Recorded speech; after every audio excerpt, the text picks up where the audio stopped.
Good morning all. ఈరోజు యోబు గ్రంథము నుంచి 5వ అధ్యాయము చూసుకుందాము. యాక్చువల్గా యోబు 5వ గ్రంథంలో ఏముంది? యోబు ఒక స్నేహితుడు ఎలిఫాజు యోబు గురించి ఏం మాట్లాడుతున్నాడో మనం చూసుకుందాము. యోబు తీవ్ర బాధతో ఉన్న సమయంలో ఎలిఫాజు మరొకసారి మాట్లాడతాడనమాట. కానీ అతను చెప్పిన మాటలు యోబుకు ఓదార్పునిచ్చాయా లేక మరింత బాధ కలిగించాయా? దేవుడు శిక్షించేవాడు ధన్యుడు అని ఎలిఫాజు ఎందుకు చెప్పాడు? ఈరోజు 5వ అధ్యాయాన్ని సులభంగా అర్థం చేసుకుందాము. దానికన్నా ముందు ఒక చిన్న ప్రార్థన. మహా గొప్ప దేవా, నీకే వందనాలు అయ్యా. ఈ యొక్క సమయాన్ని ఇచ్చినందుకు వందనాలు ప్రభువా. ఇప్పుడు 5వ అధ్యాయము మేము క్లుప్తంగా చూసుకుంటుండగా సహాయం దయచేయమని యేసునామమున నడిచినాను తండ్రి, ఆమేన్. అయితే ఇక్కడ వరకు మనము మొదటి 4 అధ్యాయాల్లో యోబు యొక్క పరిస్థితిని చూస్తాము. యోబు తన జీవితంలో తనకున్న ఆస్తిని కోల్పోతాడు, తనకు అనారోగ్య స్థితి కలుగుతుంది. ఆ సిచ్యువేషన్లో ఉన్నప్పుడు తన దగ్గరకు 3 స్నేహితులు వస్తారు. అందులో ఎలిఫాజు అని ఒక స్నేహితుడు తన గురించి యోబుతో కన్వర్జేషన్ స్టార్ట్ చేస్తాడు 4వ అధ్యాయంలో. 5వ అధ్యాయంలో కూడా అదే కొనసాగుతూ ఉంటుందన్నమాట. అయితే 5వ అధ్యాయంలో ఎలిఫాజు యోబుతో ఏమన్నాడు యాక్చువల్గా మనము దాన్ని క్లుప్తంగా చూసుకుందాము. అయితే మనం చూసినట్టయితే మొదటి కొన్ని వచనాలు మనము చదువుకొని దాన్ని ఎక్స్ప్లెయిన్ చేయడానికి చూద్దాం. మొదటి వచనము, నీవు మొరలెడిన ఎడల నీకు ఉత్తరం ఇయ్యగల వాడెవడైనా ఉన్నాడా? పరిశుద్ధులతో ఎవని తట్టు తిరుగుదువు.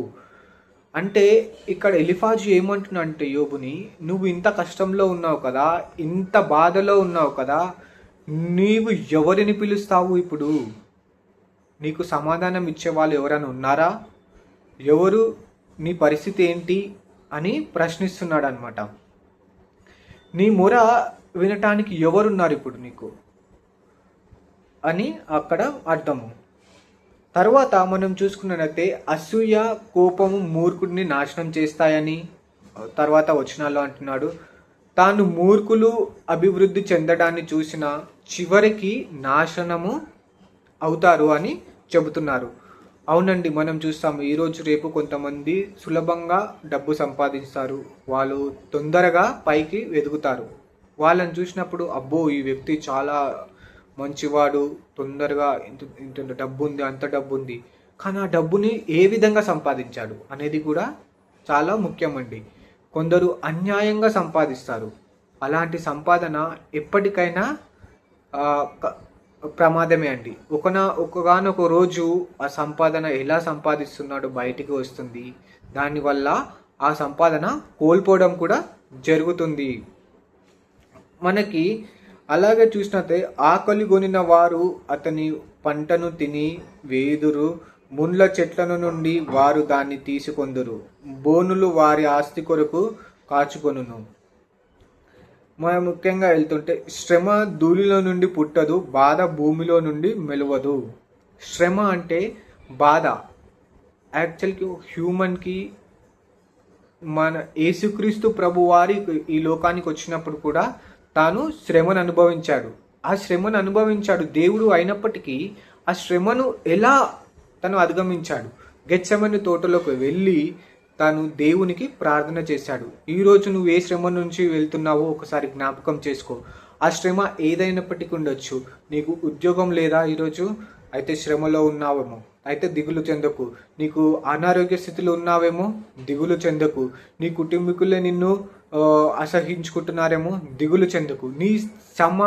నీ శ్రమ ఏదైనప్పటికీ దేవుని దగ్గరికి వెళ్ళి మొరపెట్టండి. దేవుణ్ణి మొరపెడదాము.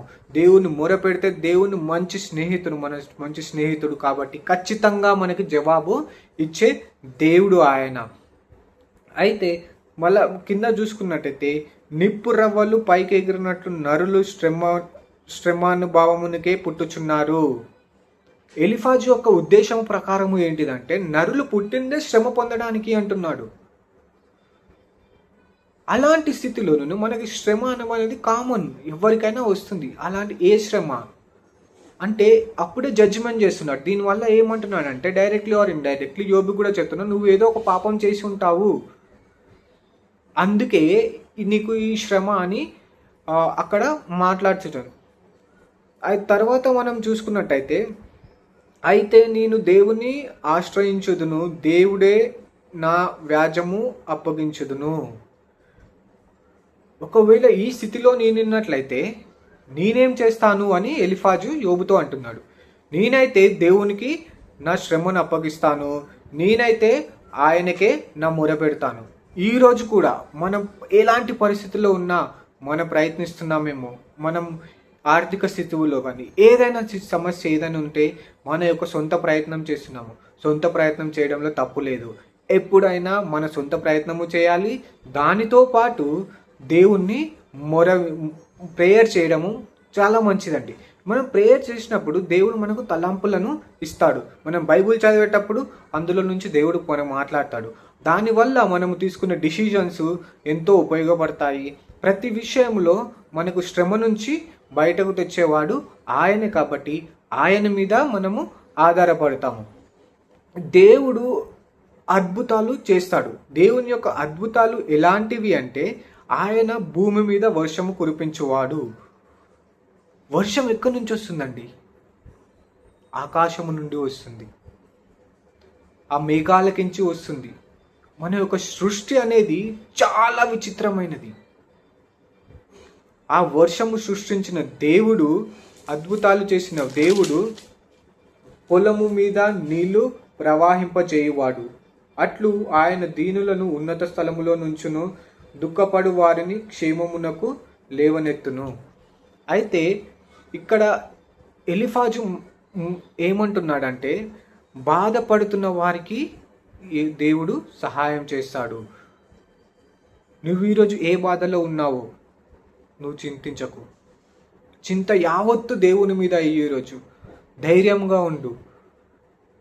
యోబు వల్లే నీకు నీ స్థితి కూడా బాగాలేదేమో, అందరూ అసహిస్తున్నారేమో. యోబుని తన సొంత భార్యే అసహించుకొని చనిపో అన్నది. అంతకన్నా ఘోర సిచ్యువేషన్లో ఉన్నాము మనం ఈరోజు. నీ సిచ్యువేషన్ ఏదో ఈరోజు ఒకసారి ప్రశ్నించుకున్నాం. మన సిచ్యువేషన్ ఏంటి ఈరోజు? దేవునికి మొర పెడదాము, ఆయన మనకు జవాబు ఇస్తాడు. దేవుడు ప్రతి శిక్షిస్తున్నాడు అంటే దానికి నువ్వు చేసిన పాపం అని అర్థం కాదు. దేవుడు ఇంకా తన దగ్గరికి నిన్ను పిలుచుకోవాలని అనుకుంటున్నాడని ఉద్దేశమే మాత్రమే. దేవుని యొక్క శిక్షను అనుభవించిన వాళ్ళు అనేక పరిస్థితులు ఉంటాయి, అనేక సిచ్యువేషన్స్ ఉంటాయి. దాన్ని అధిగమించాలి, దేవుని యొక్క సహాయం కోరాలి. తరువాత మనము చూసుకున్నట్టయితే 17వ వచనము, దేవుడు గద్దించు మనుష్యుడు ధన్యుడు, కాబట్టి సర్వశక్తుడగు దేవుడు శిక్షకును తృణీకరింపును. దేవుడు అంటే చాలాసార్లు అండి మనలో చాలామంది ఉంటాము చర్చికి క్రమంగా వెళ్ళకపోవడము, మన యొక్క ఉద్యోగరీత్యా లేకపోతే వేరే ప్లేసెస్కి వెళ్ళినప్పుడు అక్కడ దేవుని సన్నిధిలో సమయాన్ని గడపకపోవడము, అలా 3 నెలలు 6 నెలలు సంవత్సరాలు 2 సంవత్సరాలు దేవుని యొక్క దూరంగా ఉంటున్నావేమో. దేవుడు నీకు ఏమన్నా శ్రమ కలిగించాడంటే దేవునికి తిరిగి మరలా వస్తావని, ఆయన దగ్గరికి వచ్చి మొర పెడతావని ఆయన ఆశిస్తూ ఉంటాడు. దేవునికి నీవు మొరపెట్టినప్పుడు దేవుడు నీకు సహాయము చేస్తాడు. దేవుడు గద్దించు, దేవుడు నువ్వు నా దగ్గరికి రా అని చెప్పి నిన్ను గద్దిస్తూ ఉన్నాడు. ఈరోజు నిన్ను దేవుడు గద్దిస్తున్నాడేమో ఈ వాక్యం వల్ల. నీవు ఎలాంటి తప్పులో ఉన్నావేమో, నీ మార్గము తప్పు మార్గంలో వెళ్తున్నావేమో ఈరోజు ఒక్కసారి ప్రశ్నించుకో. నీ సంపాదన ఎలా ఉందో సంపాదన ఒకసారి ప్రశ్నించుకో. తిరిగి రా. నువ్వు దేవునికి ఈరోజు నీవు వెళ్ళిపోయావేమో నీ చెడు వ్యసనముల గురించి, నీ యొక్క అలవాట్లు, నువ్వు ఏం చేస్తున్నావో ఈరోజు ఈ లోకరీత్యంలో పడిపోయి ఉన్నావో, మరలా తిరిగి రా దేవుని దగ్గరికి. దేవుడు నిన్ను ఈరోజు పిలుస్తున్నాడు. ఈ యొక్క వాక్యం ద్వారా నీతో మాట్లాడాలనుకుంటున్నాడు. కష్టాలు, కరువు, యుద్ధము, ప్రమాదాల నుండి నిన్ను కాపాడువాడు దేవుడే. అయితే నీకు ఎన్ని బాధలు కలిగినా 19వ వచనం చూసినట్టయితే నీకు 6 బాధలు ఉన్నా, 7 బాధలు ఉన్నా, 100 బాధలు ఉన్నా దేవుని దగ్గరికి రా, దేవుని అడుగు, దేవునితో మాట్లాడు. ఆయన నీకు ఖచ్చితంగా సహాయం చేస్తాడు.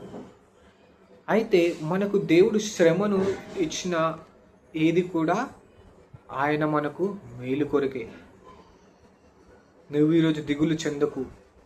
శ్రమ ఎందుకు వచ్చిందో ఒకసారి ప్రశ్నించుకో. నీవు చేసిన తప్పు వల్ల వచ్చినాయా? ఎలాంటి శ్రమ అయినా ఈరోజు మనకు దేవుని దగ్గర సమాధానం ఉందండి. అయితే ఈ 5వ అధ్యాయంలో ఎలీఫాజు యొక్క అభిప్రాయ ప్రకారం ఏంటంటే, బాధలు సాధారణంగా పాప ఫలితంగా వస్తాయని, అంటే పాపాలు చేస్తేనే వస్తాయని అని అంటున్నాడు. అలా అని కాదండి. మనం మంచిగా ఉన్నా కూడా శ్రమలు వస్తాయి. మనం ఎంత మంచిగా ఉన్నా ఆరోగ్యము సహకరించదు కొందరికి.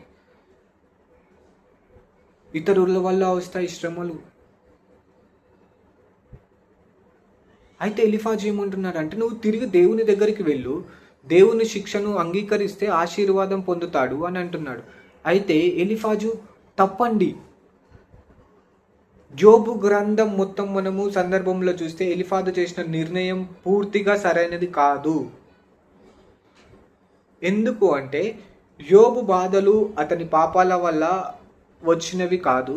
దేవుడు తర్వాత యోబు నీతిమంతుడని ప్రకటిస్తాడండి. ఈరోజు నువ్వు ఉన్న సిచ్యువేషన్ బట్టి, నీకు కలిగిన శ్రమను బట్టి ఈ లోక వ్యక్తులు నిన్ను దూషిస్తున్నారేమో, నిన్ను అసహించుకుంటున్నారేమో.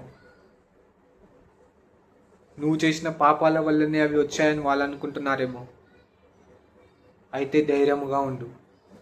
యోబు ఎంతైతే ధైర్యంగా ఉండి లాస్ట్ వరకు దేవుని దగ్గర నుంచి ఆశీర్వాదాలు పొందాడో అంతే ధైర్యంగా నువ్వు ఈరోజు ఉండాలి. అయితే ఈ అధ్యాయంలో మనం తెలుసుకోవాల్సిన విషయాలు ఏంటంటే, కష్టాల్లో ఉన్నప్పుడు మనము దేవుని దగ్గరకు వచ్చి మొరపెట్టాలండి. దేవుడు గొప్పవాడు. ఇంతకు ముందుకు నువ్వు కష్టాల్లో ఉన్నప్పుడు దేవుడు నీకు సహాయం చేయలేదా? మరి ఎందుకు నమ్మట్లేదు ఈరోజు? ఒకసారి సూటిగా ప్రశ్నిస్తున్నాను. దేవుడు క్రమశిక్షణ మన మేలు కోసమే ఉంటుందండి. ప్రతి బాధ మనకు వచ్చేది మనం పాపం చేసిన వల్ల కాదు.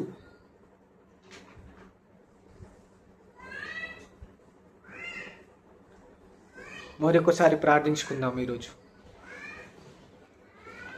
అయా మహా గొప్ప దేవుడవు నాయనా, నీకే వందనాలు, స్తుతులు, స్తోత్రము నాయనా. అయ్యా, ఈ అధ్యాయం నుంచి మా అందరితో మాట్లాడవని మేము అనుకుంటున్నాము. దాన్ని బట్టి వందనాలు అయ్యా. ఎలాంటి సిచ్యువేషన్స్లో ఉన్నాము మేము ఏ సిచ్యువేషన్లో ఉన్నా మాకు ధైర్యాన్ని ఇచ్చేవాడవు నీవే. కాబట్టి నీ దగ్గరికి వచ్చి మొరపెట్టమంటున్నావు అయ్యా. మేము వచ్చి మొరపెడుతున్నాము ఈరోజు. మేము ఏ సిచ్యువేషన్లో ఉన్నా, ఈరోజు అన్ఎంప్లాయ్మెంట్లో ఉన్నామా, ఫినాన్షియల్గా ఉన్నామా, ఆరోగ్య స్థితి బాగలేక ఉన్నామా, ఎలాంటి సిచ్యువేషన్ అయినా నీ దగ్గరికి వచ్చి మొరపెట్టినప్పుడు నీవు జవాబిచ్చే దేవుడవు. కాబట్టి అయ్యా, మేము దిగులు చెందక మా దిగులంతయు నీ మీద వేసి, మేము వెళుతున్న ప్రెజర్స్ నుంచి మా ప్రెజర్ అంతా తీసేయమని, చిన్ని ప్రార్థన దీవించమని యేసునామమున నడుచున్నాం తండ్రి, ఆమేన్. మీకు ఈ వీడియో కనుక నచ్చినట్టయితే సబ్స్క్రైబ్ చేయండి. ఈ వీడియోని మీ స్నేహితులకు, మీ యొక్క దగ్గరి వారికి, మీ రిలేటివ్స్కి షేర్ చేయండి. Thank you.